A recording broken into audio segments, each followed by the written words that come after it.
Hello everyone, I welcome you all to my YouTube channel. In this lecture, we'll be studying about the sizing of an earth conductor. This lecture has been divided into two parts. In the first part, we'll be studying regarding the factors on which the size of the earth conductor is dependent. And in the second half, we'll be listing down the standards along with the formulas and giving some examples on how to solve for an bare conductor. In the second part of this lecture, we'll be dealing with the sizing of an insulated earth conductor, that is a PVC insulated cable or an XLPE, which is used to bond equipment to an earth bus bar. And in that part, we'll also derive the formula that is mentioned in those standards. So let's go ahead and start the part 1. In this, we'll be first discussing regarding the factors. These factors have been mentioned in IEEE 80 clause 11. The first factor on which the sizing depends is high conductivity to avoid low potential difference. This means that the material that you are using for an earth conductor shall have a very high conductivity. That is, the resistance is 1 by conductivity L by A. So if you increase the conductivity, the resistance will be very less. That means the material that you are choosing will have a very low resistance. So if a current is flowing, the drop between the 2 points, suppose this is point A and point B, it will be nearly same. The voltage at A will be nearly equal to voltage at B. So the potential difference will not be there that much. So this will help avoid having electric shocks if somebody touches A and B, if they are installed not within the earth but outside, like between earth bus bar to earth bus bar. The second point is the resistance to fusing. It shall resist the fusing in case of short circuit current. So when there is a current flowing in this conductor, suppose this is your conductor and there is a current flowing, and when there is a short circuit current flowing, then there is a huge amount of heat that is getting produced. Heat is equal to I square RT, T here the time, R being the resistance and I being the short circuit current. So when the current is very high, the temperature due to this heat energy will rise for this conductor, and it will reach a particular point where the conductor will start to melt. So we have to size the conductor in order to avoid the melting of this conductor which we are using and to avoid any mechanical deterioration. The third point is it shall be mechanically reliable. That means if you suppose embed this conductor in the soil, it shall not break or it shall not wear and tear. So for that, the minimum size of the conductor required to be mechanically strong or reliable, we refer to EN 5522 NXC, which provides the list, as well as the lightning protection standards, that is IEC 62305-3 table 7 and IEC 62561-2 table 1, 2 and 3. These are mainly for lightning protection, but yes, as the thing is same, so we follow these three standards to choose the minimum size of the conductor that we have to go. This provides for copper as well as for steel and different types, like the copper can be a round rod or it can be a flat tape. It can be a tape, it can be a round rod, and it can be a hollow conductor. So different types it provides, so you can go and refer to this. The fourth point is corrosion resistant. So the conductor that you are using shall have some corrosion resistance. That means when it is embedded in the soil, due to the nearby surroundings, it will face some physical abuse. So it shall be able to tolerate that. What is corrosion? What happens in this? We'll be discussing in DC stray current lectures, but I'll give a brief idea of it. Basically, corrosion is a redox reaction. This means reduction and oxidation. Reduction means when you add an electron to an ion, so it goes to form a metal or an element. So this ion plus 2 electrons, the forward reaction is your reduction reaction when you are adding it. And when you are removing electron from this metal, from the copper, when you are removing these electrons, that means the backward reaction, this becomes your oxidation. There is something called redox potential or reduction potential, which is given by E naught, that is the standard electrode potential. This is measured with respect to the hydrogen, which has the reference or which can be taken as 0. So with respect to this, for copper, this potential is 0.34 in positive. The motive of this, or the reason or the definition of this reduction potential is that if it is the basically the tendency of a metal to reduce. So if it is positive or higher compared to the other metal, suppose you are comparing between copper and iron, so as copper is having a higher potential, so it will have a tendency to reduce. That means suppose you are reacting copper and iron or copper and zinc. So what will happen? Zinc having a lower electrode potential of minus 0.76 compared to the copper, it will oxidize. That means zinc will give Zn2 plus 2 electrons. This will be the first half reaction, whereas the copper will take these 2 electrons coming from zinc and make copper. Now if suppose copper is oxidizing, then what will happen? Suppose this is your material and I say that it is converting into copper 2 plus ions plus 2 electrons. That means the metal is deteriorating. After few years or after some time, what will happen? This conductor size having a cross section area A will not remain the same. It will reduce in its size as the copper is becoming in copper ions and electron. But as you see, the copper is having a higher reduction potential, so it will not reduce, it will not oxidize.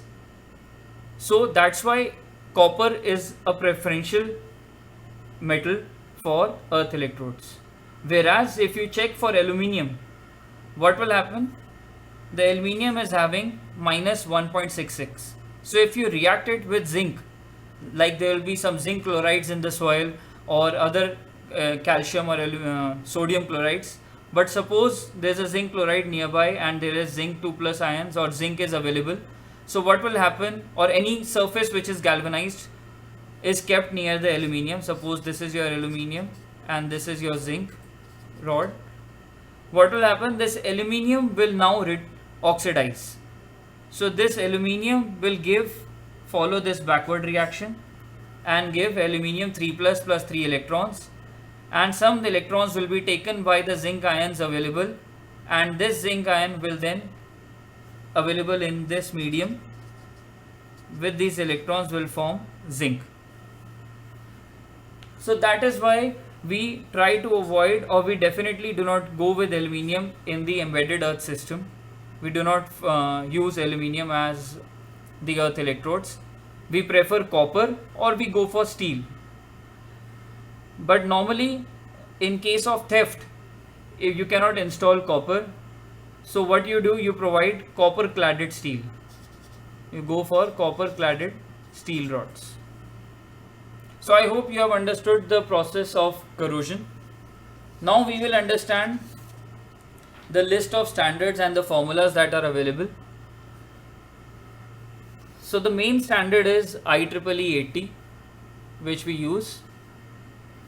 In this, the formula mentioned is the cross section area in mm square is equal to I in kiloamps, that is the short circuit current, divided by square root of T cap. Here T cap is the thermal capacity per unit volume into 10 to the power minus 4, divide by the time, this Tc is the duration of fault, times alpha R. Here alpha R is the thermal coefficient of resistivity, and rho R here is the resistivity of the material that you are using. This times the log of K naught, which is a constant, plus Tm, which is the maximum temperature or the fusing temperature as per IEEE 80, divided by K naught plus the ambient temperature. So let us take an example here. Suppose it's a copper rod or a copper bus bar. It can be bus bar also of any shape, or a rod of a particular cross section area. So now you will see that alpha R for copper as per table 1 in IEEE 80 is 0.00381. For temperature reference to be 20 degrees centigrade, K naught is 242. Tm, it is very important to note that Tm is fusing temperature. For copper the fusing temperature is 1084 degrees centigrade. But we do not use this, generally we do not use this. Why? Because of mechanical strength. 250 degree is taken in order to provide some mechanical strength. If you go with 250 degree, then you will have a higher size, so that rod which you are using will have a comparatively better mechanical strength. So this is for a hard drawn copper, 250 degrees maximum temperature, ambient temperature to be 40 degrees, rho R to be 1.78 micro ohm centimeter, T cap is 3.4. T cap here is the thermal coefficient of thermal capacity per unit volume, which is basically a product of the density, that is mass per unit volume, times the specific heat, and I is 10 kiloamps, T is 1 second. So if you put these values in this formula, you will get the cross section area as 59.865 or 60 mm square. So you can go with this size 60 mm square, or the next higher size like 70 square mm cables are available, or you can go with strips. If you are going, you can go with 25 cross 3. This is the fifth, so it is the cross section area. The cross section area will be this much, which is 25 cross the thickness, which is 3. This you can use for bus bars, METs which we call, or earth bus bars, for conductors, and for any material, any type. Like if you go with steel, then you have to put the values for steel from table 1. But one thing to remember is that as we go with, sometimes we go with galvanized steel. In that, as it is zinc coated steel we are using, so we have to use the fusing temperature. This Tm in that case will be taken for zinc. Suppose this is a bimetallic strip or a bimetallic material.